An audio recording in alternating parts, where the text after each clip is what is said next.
Again, you need to enter a conversation with the copywriter and explain what you're trying to achieve. Tell your story. It's all about crafting your story and then throw some golden nuggets here and there, give them some value. Don't just try to sell, sell, sell all the time with every single email. Be different, man. Just give them some value. People will warm up to you. Give them your number. A lot of people don't do that.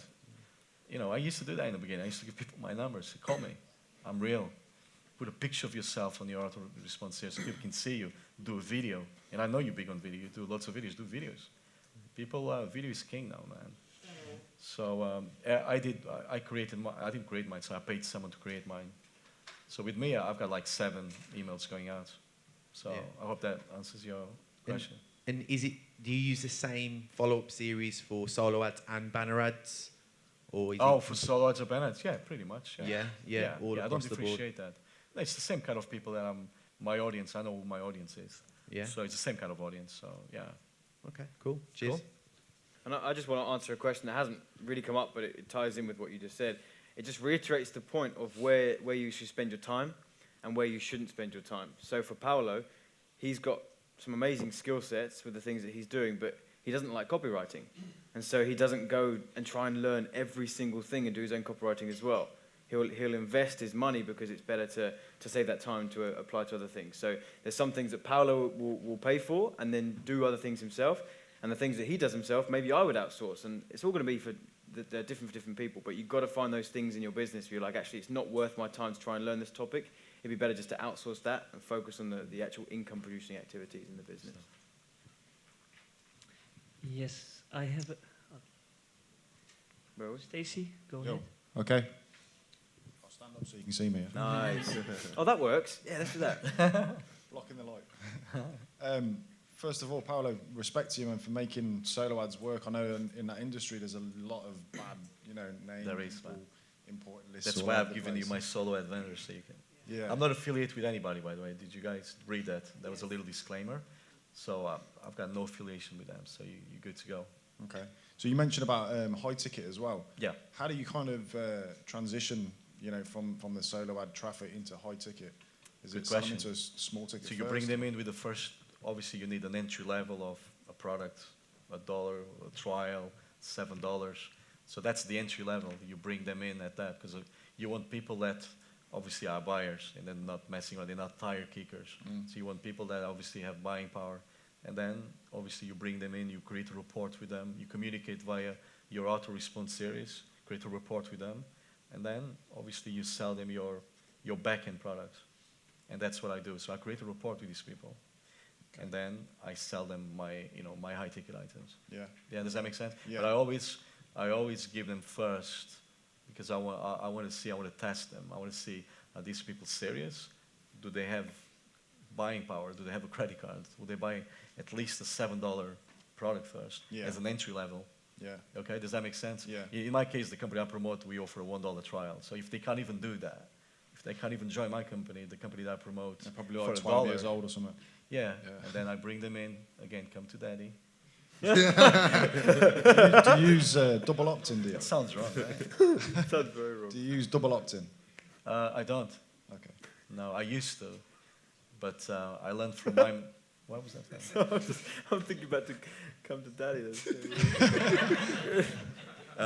No, I used to, man. And then I just learned from my mentor that if you don't, it works out better. You get, a bigger list, and then you'll reach a bigger audience. Yeah. But there's 2 schools for that, schools of thought that say, double opt-in is the way to go because you get better quality people. I don't. I'm going to be honest with you, I don't. Okay. But it works both ways. I know incredible marketers who use double opt-in, and they do very well as well. So you need to make your decision. Okay. Cool. I'd also be interested to hear Jabril's thoughts on that in terms of single opt-in, double opt-in. What have you experienced in your time? I personally like double opt-in for the majority of the things I do. It's like, hey, the people want to be there or they don't. And I know other people, like, I just want to get more leads on the front end. Me personally, I like to do double opt-ins, but for me, I can get double opt-ins for some accounts for like 20 cents, doing thousands of leads a day. So it's like, why not? Yeah. See, it works both ways. Yeah. Yeah, it works both ways. You need to make a decision how you want to run your business. Okay, Polo. I have two questions. The first one for Polo.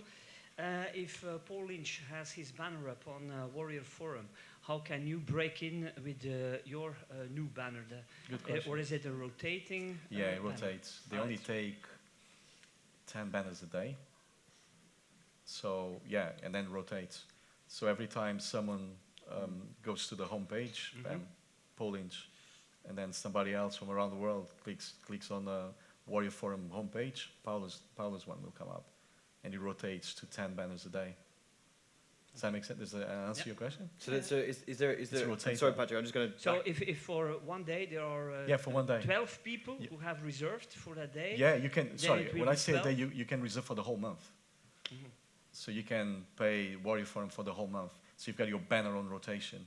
Yeah. Does that make sense? Is there a Yeah, waiting but list? are there so few people who have banners available? Yeah, Because, sometimes you might try to put a banner there today, and they say, oh, all positions are filled, so you have to wait a couple days. I personally, I never wait more than 2-3 days, Okay, yeah, so it's not that bad, because it's $100 a day. Remember, okay. so it's a lot of money, but Yeah. does it work? Yeah, very effective. And then I have another general question, just like you, Polo. I'm also an international.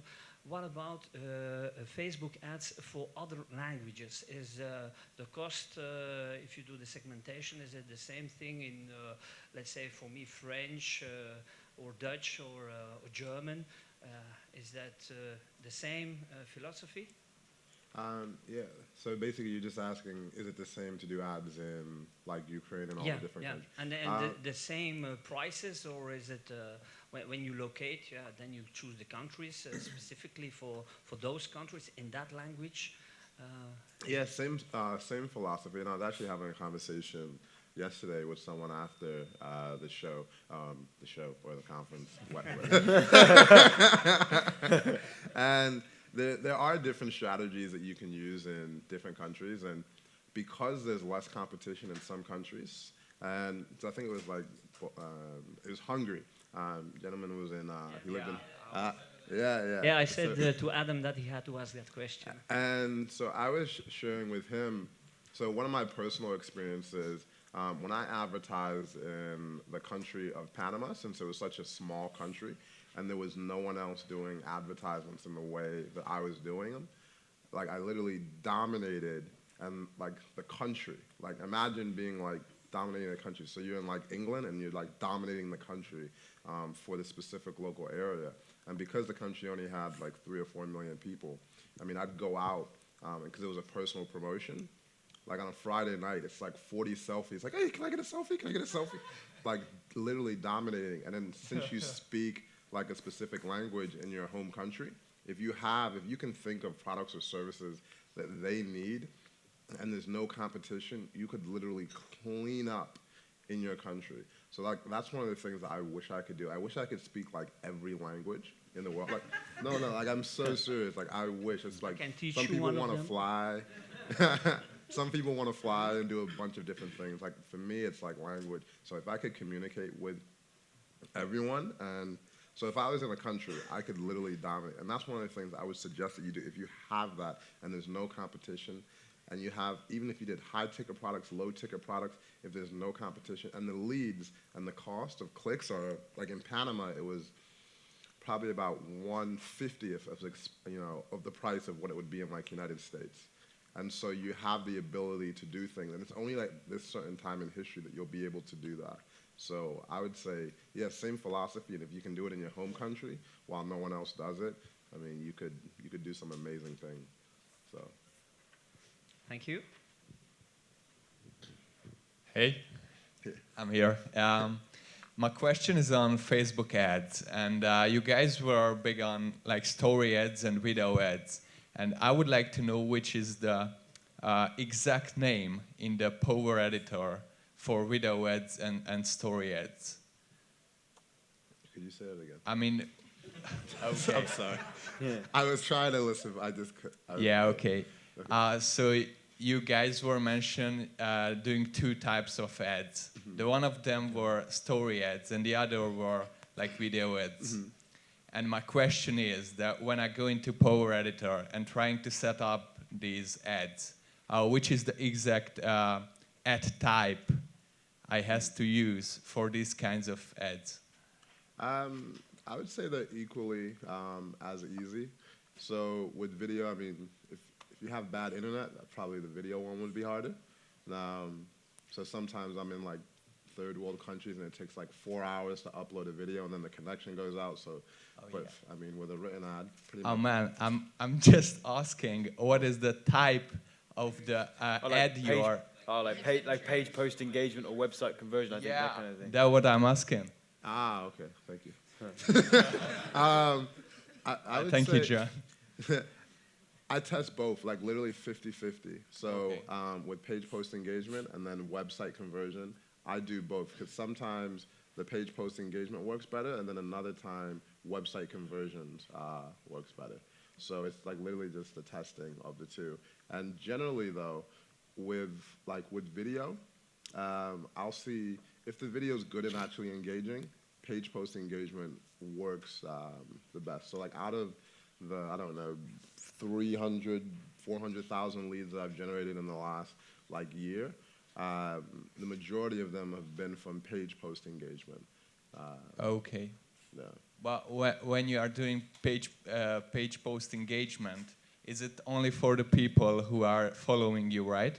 No. This is people, cold traffic, people that don't know me. Okay. Yeah. Because the only boost post that I do, like the people that know, would be the people on the fan page, but I do page post engagement for people who don't know me. But the one thing where for the content is it has to be like the word engaging, and it has to like really engage the people. And so like that's the major difference. Most people's ad content is, you know, they just try and sell. And so it's not engaging, and that wouldn't work for them because then they don't have the engagement factor working in with the shares, the comments, and the likes, and getting kind of like that viral sustainability with it. So then if yours is more of like a sell, like, hey, just come to my webinar, I would say do a website conversion. So for example, I would say, like when I watch like Frank Kern stuff, I don't know if you guys are very familiar with Frank Kern. I would recommend for him doing more website conversions because his stuff is, I mean, even though he's a cool dude, I mean, I love the dude, but his stuff is not like super engaging where like people are like, oh my God, I need to share this. It's just a very strong call to action for what it is that you're doing. Okay.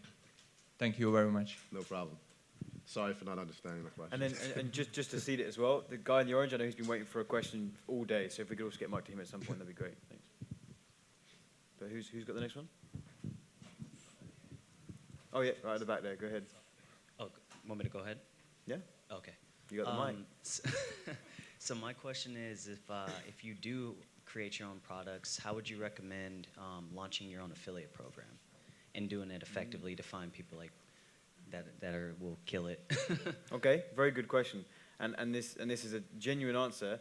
It really is going to events. Okay, so all the connections that I've ever made, I met Paolo at an event. In fact, I forgot to mention. Can I interrupt real quick and just let you know how I met Paolo? Would that be interesting? It wasn't in the bathroom, was it? No, yeah, well, it wasn't in the back. It was at the urinals. Yeah. No, so we've known each other for years, and we're the best of friends. But this is how we met.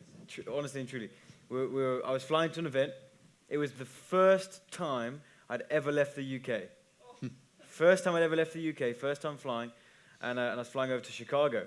And I get on the plane. Obviously, first time flying, I'm a little nervous or whatever. And I go to my seat, and there's a gentleman in my seat. And I'm like, no, it's definitely 34B.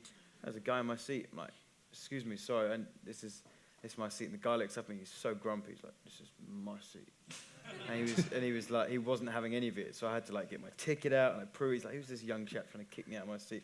I'm like, look, there's like 32B, and he looks up. He looks at his ticket. He looks stupid. He has to get up. He has to get up out of his seat. It was Paolo on this plane. On this plane. We had never met before that point, nor did we really ever exchange words there on the plane. He moves, goes behind. And this is the craziest bit that almost seems unbelievable, but it's a true story. because it was my first time flying, going to this event, I'm thinking small. I'm just like, well, I'm going to this event. Everyone on this plane must be going to the same event because I'm just thinking small. And I remember thinking, he just looks like he dresses like an internet marketer. I remember just thinking that. I don't even know why I thought that, but I genuinely did. And then we got to the event, and Paolo rocks up on stage. And he walks across stage, and I'm like, that's the dude who stole my seat. And then I was called backstage because I was talking with the founder about some stuff, and then we met in the elevator, and then we talked there, not the urinals this time, that was lucky, the elevator, and then we bumped each other in the street, and then we realised we're both from the UK, we came home again. So that's how we built our friendship. It was the first time we ever met, he was sat in my damn seat on the plane.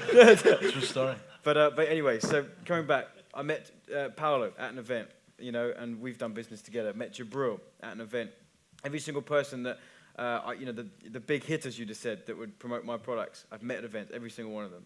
And I've met the people at events last week. This is why I want to get this community together regularly, because the people that you meet here, it's not just about me and the others and people on stage, it's about who you meet as well. It's really quite cool. So then in terms of launching an affiliate program, practically, the way I've done it, and this is not a rule of thumb, it's just the way I've chosen to do it. I've never really done like let's create a $47 product and just open up, affiliate program to the whole world, Right. I've kind of been a bit more strategical with it, but in terms of where to launch it, it depends on the price point. Just real quick, 'cause I know we've got to get some other questions. What price point is the product you're thinking about? Is it going to be more under $100 or over? Right now it's at $597. $597. Okay, then, because if it was a lower price point, ClickBank is actually a great place to get your product on, and they handle the payments, they handle everything. You literally just affiliates come and you don't even have to manage them, But it's harder to get approved on ClickBank for a high price point item like that, $597. So in which case, I would suggest Samcart. Samcart. So for those of you who joined STB, it's awesome, and we're going to be giving you affiliate links through Samcart, and they've got a whole affiliate program attached to it. It just means that me and my team have to manage that. We manage payments, all that kind of stuff. But Samcart's we've got a really good, solid affiliate program. So Yeah, we're set up through Samcart right now, but just Okay. I guess events is the best way to go to actually find To people. meet people, man, to find the people. I mean, start building relationships on the internet. Here's a really good thing to do, and I think this will be very helpful for you guys, is that what I'll typically do, and there's always, even myself, Paolo, Jabril, when we go to events, there's always those key people we're like, oh, I would love to be able to meet them and just build a relationship with them. So what I tend to do is, if I know they're going to a specific event, not only am I going to go, but I'm gonna build that relationship right before we go. So I'm going to start messaging them on Facebook. I'm going to start sending an email and get a hold of them and start building that friendship. Oh, you're going off to CNC. Oh, we should connect. We should do this. And I'm building that real friendship. So then when I see them in the hallway, we literally were only just talking, and it was on Facebook. They saw my face, and now it's not weird me coming up and going, hey, I'm John, cool stuff. And then it's always like, oh, we've been talking for ages on the internet. Good to finally meet. That's far more natural than just getting up to someone at an event and just because it is anyway. That's what it is. Build a relationship first. Do your best to obviously get a hold of them, and then when you get to the event, you can find them in the corridor. Yeah. Huh? Oh, my man over here first. You've been waiting a while. I want to make sure we get to you. Thanks, guys. I'm involved in a couple of my own kind of companies, and my eyes have really been opened up this weekend. So I've got tons and tons of ideas in which I can do with loads of things now. But there's one in particular which I'm having problems getting my head around is own a hair and beauty salon. So obviously one of the things you were saying is you've got to find their problem to kind of draw them in. And you want to give them some kind of value in order for them to click so you can collect the details. And then my objective is to try and get them into the shop. I'm just wondering if there's any particular ideas you guys could kind of provide in which I could do that, just kind of creative-wise, if that makes sense. You got anything? I've done a lot of talking. I can have a think. You got anything? For a hair salon. Yes, I'm struggling. For a hair salon. So if we were doing Facebook ads, for example, for this gentleman, what would be a good way to attract them in terms of the ad creatives that we'd put together? Got a lot of hair. Yeah, see, I've been scratching my head all weekend as well. Yeah, it's a difficult one for me because I've never gone into the hair and beauty stuff, especially local. I mean, are you just talking about attracting more customers? You just need more people, or are you saying you're thinking of a creative way to do it, or do you just want more people? I mean, both. I mean, I want to get people. I want to increase our awareness and our branding. The thing is, I'm not the face of it. I just own it. I don't work there, so I can't use myself as such. So Okay. one, I want to increase the awareness of who we are, where we are, but obviously then to try and get their email details so I can advertise and also then get them in the door. So I would, so I mean, if it was me, and is it so, a women's salon? mixed, Or but both? I mean majority is female, but it's a mix. So. Is it like a fancy one, or? It's not too bad. It's it's based in Maida Vale. Okay. So it's I not would too be far. thinking of maybe like a video and sharing like the experience of, of like what it's like at your shop, and maybe one of your customers from kind of like a before and after, like before they come to your shop, and if they're going to like a wedding or, just a personal experience with, your shop, and they're like, wow, this is where I went, to go do it. Maybe it's like they're following around for a couple of days, and so, like, yeah, I think maybe a wedding, like someone getting ready for a wedding or something, and your, salon people are following them, and they're like, wow, and it's just like that happy moment, that they're experiencing, and then they're at their wedding day. I don't know if they want to give that, but maybe they will. But just maybe, and then you could maybe like sponsor it or something where they get a free, a free hair. I don't even know what they call them. I just cut my hair, so I don't even know what the terminology is for, women doing their hair. I just know it's expensive. And so, maybe sharing an experience like that, and then, targeting it locally around that area. So, because most of the people in your area are probably not doing ads like that, and so they're like, "Wow, that looks like a cool shop. I want to go, experience, that shop." So what would you do to entice them to click in order to? yeah, get the and then details? and maybe at the end, it's like, it's with your first visit, especially with something local. Your first visit, you get 20% off if you say that you saw this on Facebook or something along those lines. So you get them in. You get them coming, and then when they're returning, obviously you're not getting 20% off, but just getting them in the door with, hey, if you mention it, you saw. And you don't want to make it so cheesy, but like some type of way that you would be able to track that they're coming from there, and maybe like that 20% off or something for the first visit. Say you saw this on here, or maybe if the person's speaking in the video, if they're not speaking, hey, if you go and see, say maybe my personal stylist, tell them I sent you, and then you'll get 20% off or something. Because I know, especially with local businesses, if they're incentivized to come, and then they have a great experience, they're more than likely to come back. So for me, I know when I got like a massage, like in California, like their thing was like, hey, first massage is like 50% off, and I was like, I had such a good massage, and then I was like, I want to experience it again. I'm willing to pay full price. So. And I'll just chime in with just a couple of things. I've just been thinking while Jabril's talking. I mean, this is a relatively big strategy as well. But just to kind of give you the overview of what I'm thinking, I'm always thinking in video. When I think about video and I think about the creativity that you'd need to put into a video like this to promote the salon, you'd have to show some way that the experience that you give them is different and better than any other salon that they would go to. So I was thinking about, like, there's more and more videos coming out that are quite cool, that are more,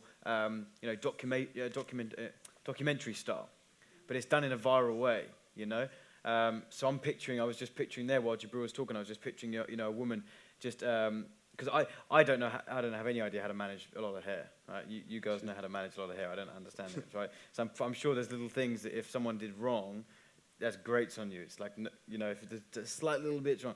So I would picture this woman kind of talking to camera. I've had so many upsets now. I've been going to so many different hair salons. I've heard this one here is the one I need to try out. So I thought I would document the trip. I've heard this is the best. Okay, and even just by seeding that, well, who's even said that? No one really cares. You just say, I've heard it's the best. Well, one person could say it was the best, and now you can use that phrase, right? So you say, heard it's the best, and people are thinking, okay, this one must be quite good. And as long as you get someone who can handle a camera well, right? That's really important. Find someone who can handle a camera well. And just follow the experience and just make sure that they're getting the smiles and getting that kind of stuff. It's all about if someone looks at a video and sees an experience and wants to be there, like the video that we're creating now with Dan at this event. The way that he'll create the video is he's not going to be putting loads and loads. We're going to do things differently to all the other seminars. All the other seminars just show loads of the speakers and the content and that kind of stuff. The way we're going to go with the video to promote the next one is we'll create an experience. and it's like we're gonna be showing you guys smiling and writing and learning and hanging out and all this kind of stuff, and it's gonna create this feeling of, man, I need to be there. Like I want to be there. Anyway, everyone puts events on, so if you just show an event, what's different about it? It's that feeling of, man, I wish I was in that room. So it's the same thing with a hair salon. It's like if you just show like cutting of hair, it's like, you know, what's different? There's nothing different about your hair salon. But if you can find a creative way in video to kind of show the smiles and show the way that they get greeted and these huge smiles and all these welcome gifts that they get and all this other stuff and it's experience, and then she can give her thoughts as she comes out with this beautiful hair at the end. I can see that kind of taken off in a bit of a viral way, and people would share that kind of stuff. People would love that kind of stuff if it's done in the right way, and then you can retarget them with then a bit like Deliveroo. You know, I said I just saw their brand everywhere, so I just assumed they were the authority. Yeah, remember that Deliveroo brand, the food, and so then you can retarget them, those same people that hit that video or hit your page, and then you can just be putting your usual ads out that you would. And now they've had this experience on video, and it's like, wow, this is quite cool. And then they start seeing you again and again and again, and now they're going to be more likely to check you out. So anyway, just it's quick great. thoughts. I was in Colombia. I lived in Medellin, Colombia, part of this year, and they're like, here's a real man's barbershop. And so they had like this video, and it had like 1 million views just because it went viral. They're like, regular barbershop, and it just got like regular things going on. Yeah. And they're like, man's barbershop. He walks Yeah, in, yeah. he gets a beer, and then like, you know, they've got the music playing. They've got like, so like the things that they spray, they're like Jack Daniels, thing, you know, with the thing. And it was just like really manly. It was like so different. And then they've got like, they had like one hot like woman, like, hey, let me show you to your seat. And then it was like, and it was such a different experience than just like a typical barbershop. And it was created for video. I was like, next time I get my hair cut, I just want to go kind of check that place out. Yeah. So It's like the Old Spice ads. Yeah. no. Same principle. The revitalized dead brand. No, And no. this stuff is becoming more and more popular. This is the whole thing about video. We've talked a lot this week, you know, and the you know, videos like this. It's the way brands are going. They're creating these viral creative videos. Haven't got to be long. Have you seen this? Dollar Beard Club, what are you going to say? Dollar Beard Club. They're doing amazing stuff. Chris Stoikos, he's a great friend of mine. He does amazing videos. And I was thinking of what was I going to say?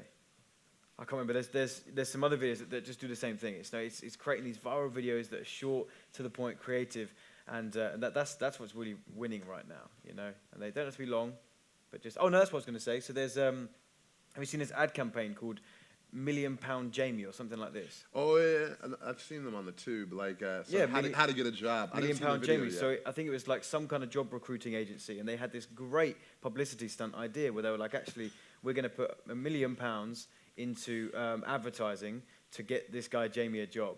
And so it's all documentary, and it's like they're showing all the interviews, people coming in for this role. They give him a clean up, they give him a haircut and all this kind of stuff, tidy him up, and it's like follow the journey, £1 Million Jamie. And then they got these banners plastered everywhere, and you want to follow the story. You like following the story because you're getting sucked into the experience of it all. You know, experience is a huge thing.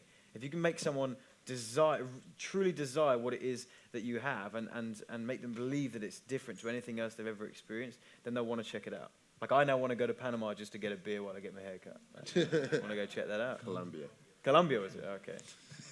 Well, I'll go there as well. All right, sorry. I know we'd... go ahead. Who else had the mic? I think I've got the mic. I don't know who's the other Go ahead. Yeah, my question is going back to the copywriting aspect. I loved your presentation, Paolo, and I'd like to talk to you afterwards.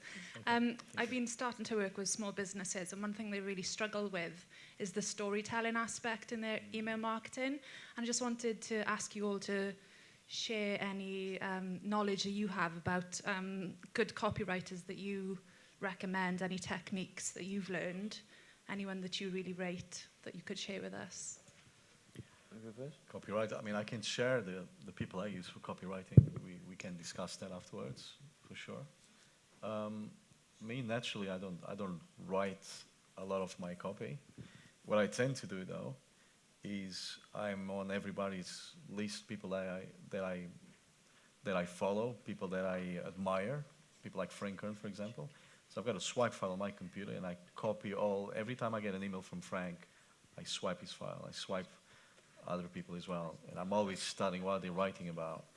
And then when I put something together, I contact my copywriter and I say, this is what Frank is talking about, this is what Vic is talking about, this is whoever that I follow, and I just throw everything at him. That's all his email copies. I want you to create something similar for me, but because he knows me, but around my brand, about me, about Paolo. So that's how I deal with copyright. I don't write it myself. I'm not going to stand here in front of you and lie and say I write my own copy, which I don't. But I outsource that to someone who at least knows me. This copywriter knows who I am, so he knows a little bit about me, and we work together like that. So I hope that answers your question. And I can chime in, and then maybe Jibril might have some thoughts as well. I knew that Paolo would answer like that, so I wanted to go first, and then I come from a different approach. So I like writing my own copy, and so I'll share with you what I shared with. So I can't remember who it was. We talked about email copy earlier. Yeah, you're right there. So just the same tips I gave to this gentleman he said, do you have any core tips and things that come to mind when it comes to writing copy? So these were the first things that came to my head that I thought were most important. Number one, when you're writing your email copy, for example, short paragraphs. Short paragraphs. Don't lump up too much content into one. So if someone opens an email and it looks like a lot of content, they won't read it. If you break up that same content, it can go for ages. It's like a story ad, but you just capture them and then you start reading on. Okay, short paragraphs. Each paragraph should sell the next. It's just something to be aware of. You know, they're not looking at the email as a whole. They're starting to read, and if they don't feel attracted by the first paragraph, they're not going to keep reading. So each paragraph sells the next one. Why should they read the next paragraph and keep moving forward? And when you finally hit a link to your website or whatever the content is that you're pushing them to, when they get to that link, great, they might click it. Some people are going to click, they're going to go, they're great. The people who didn't click and they're still reading the email, well, whatever you said above here didn't quite attract them enough to make that click, to come to your website. So you've now got to approach this second part of the email very differently. And you've got it, so I see the mistake being made. These are subtle things. But if you continue talking about roughly the same thing, well, you've just proven that some people might just want to read till the end. So there are exceptions, okay? But as a rule of thumb, is this making sense? If they read that first bit and they didn't click, well, then we need to change the approach. We need to talk about slightly different things to try and get the click further down. And with every click, all those paragraphs are selling the click on the way down. So those are just the core things that kind of came to my mind. Do you have any copywriting tips? I agree.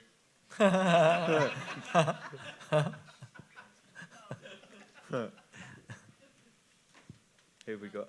Yeah, Would you mind standing up? Sorry, I can't see you. Oh, are they? Okay, perfect. Great. Right, okay. I wanted to ask about affiliate marketing. We were talking about physical products, but I want to know more about the reviews, John. So when you were discussing that, how do we get to that if we wanted to go that way? Market reviews. Yep. Exactly what did you mean by that? Okay. A website to write down: jvnotifypro.com.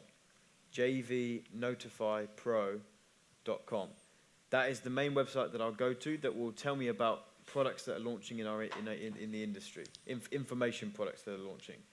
Okay, so then I can see when products are launching in advance. I can get reviews prepared and all that stuff, and then we're ready to go. So JV Notify Pro. Another one is Munch Eye, like munch, food, having a munch. Muncheye.com. That's it. Oh, EYE. Yeah, I. Don't know why I chose that name. So yeah, and then you're just going to find products that are due to be launched, and you're just going to use the TTM method. So you're just going to shoot a video targeting that keyword. Hey, chances are you're here searching for a review of this product. Feel free to come over to my website, and when it launches, on the day of launching, I'm going to post a review video on my blog, and you just have a link to your blog under the video. That make sense? Thank you. Yeah. Perfect. Muncheye. So, okay, maybe we'll do two or three more questions, depending on how quickly, because obviously I want to honour the time that we've set. Where are the mics? Perfect. General question for everyone. With regards to autoresponders in the back end, what's the kind of ratio between kind of value-based emails and call to actions, or should you have subtle call to actions in all of your emails? Even if it's just giving content, giving value. So, sorry, I'm doing a lot of talking. I'll chime in real quick and then pass it to you guys. So what I would do, if I'm sending value to my list, I'd love it if there's always something that they can do, they can take action on. Sometimes there's just no need. But even as subtly as, you know, with that content video I showed you in Piccadilly Circus, nothing to sell. So I thought, well, at the end of this video, I'll just ask them if they want to like and share the video and come check me out at frontlinemarketer.com. You know, I thought, well, I'll say something, you know. And so it's the same with if I'm sending content to my list. You know, I might always have just a subtle call to action. Say, hey, here's all this cool stuff. By the way, if you're not following me on Facebook, if you're not following me on Snapchat, come and meet me over there. You know, let's continue the conversation over there. And what about if it's more of a kind of a sequence that's getting them to purchase a product at the end? So they've just joined your list and you want to give them some value in a few emails and then kind of give them the call to action. Would you have a call to action in all of the emails, like, but subtly in the first 3 and then like more of a hard sell in the final one? Or well, yeah, I would, because then I think back to how we ran that webinar promotion, you know, and the emails that we sent out were very subtle at first, and it was getting, the scarcity was coming, and we were getting a bit more aggressive. So you'd still have some kind of small kind of, you know, even if it's PS, if you want to get in early, click this link kind of. Yeah. I mean, there's always a call to action at any point, because in that kind of sequence, it's like, check out the video.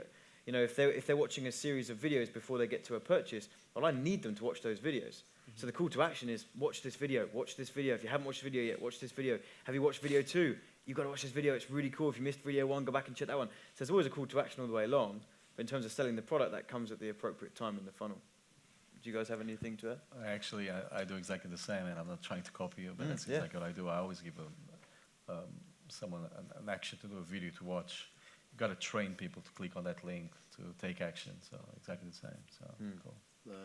I definitely agree for the most, and there's different exceptions for different rules. Like, most of my friends do things just like that, but I do have one friend, and like and I really enjoy opening her emails, and she uses Entreport, and she has a travel company, and she probably puts links in 1 out of every 5 or 6 emails. And she built her company. So they do group trips, and then they also have like a membership site. They went from 0. She's like 27. She's like 28 now, but she literally went from 0 income to like 2.3 million in revenue in 12 months, and and she has a really good profitability margin. So it's never. I would say she followed her heart. She's like, this is kind of how I think my people will react. And she only opens up products like every few months, but she has a huge rush every time that it just depends on your business model. So I don't want to have everyone saying, well, I have to do it that exact way when there are many different ways that work for emails. So thanks, guys. Yeah. Fantastic. I don't know who's got the mic. I've got one here. Can I say? Go ahead. Yeah, so maybe these gentlemen here are waiting as well afterwards. Yeah, go ahead. So yeah, if the aim of your this is probably to Paolo. If the aim of your banner ad campaign. Do you mind to stand up? I want to see it. Sorry, dude. So if the aim of your banner ad campaign is to sell your own products that you're making, could you just summarize and run through the steps as to how you track and justify that that ad is bringing an actual purchase to the product, not just like a click to your website? Yeah.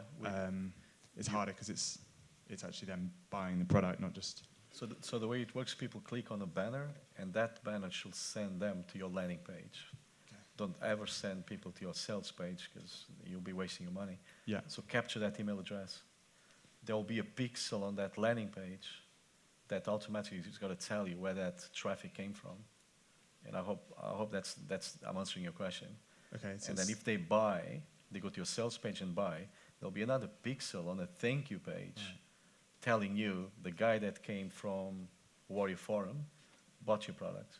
So that way you can track back to the Warrior Forum. Okay. Oh, wow, I'm getting So a pixel goes into the website you've got an ad on? Your well website. Okay. Not the banner. Your landing page. You pushing people to your capture page. Remember that? So the pixel will be on your capture page. Okay. Pixel number 1. You want to capture email addresses, right? Yeah. That pixel is going to tell you what your forums is giving you leads. Right. Now you need to know, are they converting into sales? That's the second step. You will have another pixel on your thank you page. This is after people buy. Yeah. There'll be a thank you page, hopefully. There you put another pixel. Okay. Now the software is going to track all that and saying, not only Warrior Forum give you a lead, dude, they're giving you sellers, they bought. So you know, okay, I'm getting leads and I'm getting sales. So this is a good site to go back to. Does that answer your question? Or? Yeah, so it's basically saying that say the IP address or whatever of the person that's bought from that website is coming to the confirmation of purchase. So Correct. it's the same person that's come from there to purchasing. And that's what the pixel is, right? That's what the pixel does, yeah. Okay. Yeah. It works with the exact same with our Facebook ads. So we've just started tracking right down to the sale now. And we're teaching this stuff in STB, so we're showing you how to put pixels on your pages so that actually you can track which ads were the ones not just producing the best lead cost, but were actually the ones producing the sales. Yeah. The same thing, it's all done by a pixel. So you Okay. create this pixel, you put it on your pages, and then when a visitor comes from ad number 1, hits this page, triggers the pixel. So now we know that this lead came from Right. this ad, and then if this lead ever gets to a checkout page and makes a purchase, it's going to trigger a second pixel which says this lead also purchased, and that so it's all. So the only place you put the pixel is on your website? Yeah, correct. Yeah, okay. Correct. Yeah. Okay, cool. Thanks a Yeah, lot. don't underestimate tracking. I would strongly advise anyone here to Yeah. kind of specialize in that. If you don't understand it, go and research it, buy a course, go attend an event, but learn tracking, learn how to do this, because that was really what changed my business into like big profit, was tracking exactly what traffic is converting for me. A lot of people, trust me, are not doing this. Yeah. So let's do this. So I hope I'm missing one over here. I see these 2 hands here. So we'll do these final 2 questions, and then we'll wrap up.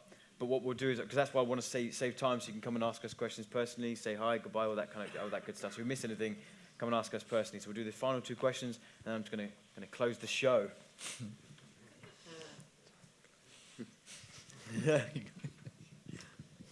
Hi. Question for Paolo. You mentioned there was a software you could use that sort of detects email addresses that aren't good. Correct. What is that software? Can I come back to you on that? Sure. Because I just don't have it on top That's of my okay. head, but I'll go on my Mac and I'll do a search for you. Fantastic. Can you come and see me afterwards? Yeah, perfect. Thank you very much. Yeah, no problem. Okay. Okay, perfect. Well, let's just really quick. The last one. What are your opinions on the URLs on the landing pages? You know, ClickFunnels will give you a URL, and I know you can mask it using WordPress, but how important do you think it is the URL at the top of the page when you're sending people to landing pages? I think it's important to have a good-looking URL. You know, so I tend to mask even ClickFunnels links. You know, and I know that you, well, especially Paolo actually, because he's creating all these crazy tracking links. So then you would mask them and make those tracking links look Correct, good. yeah. Jabril would do the same. Yeah. So you always want to mask them and make them look good. People will take notice in that URL, but you know they'll go up there and go, if that looks ugly, I don't want to be here. You know, they get freaked out by it. So cool. All right, fantastic. Have you guys enjoyed the event? Having good fun?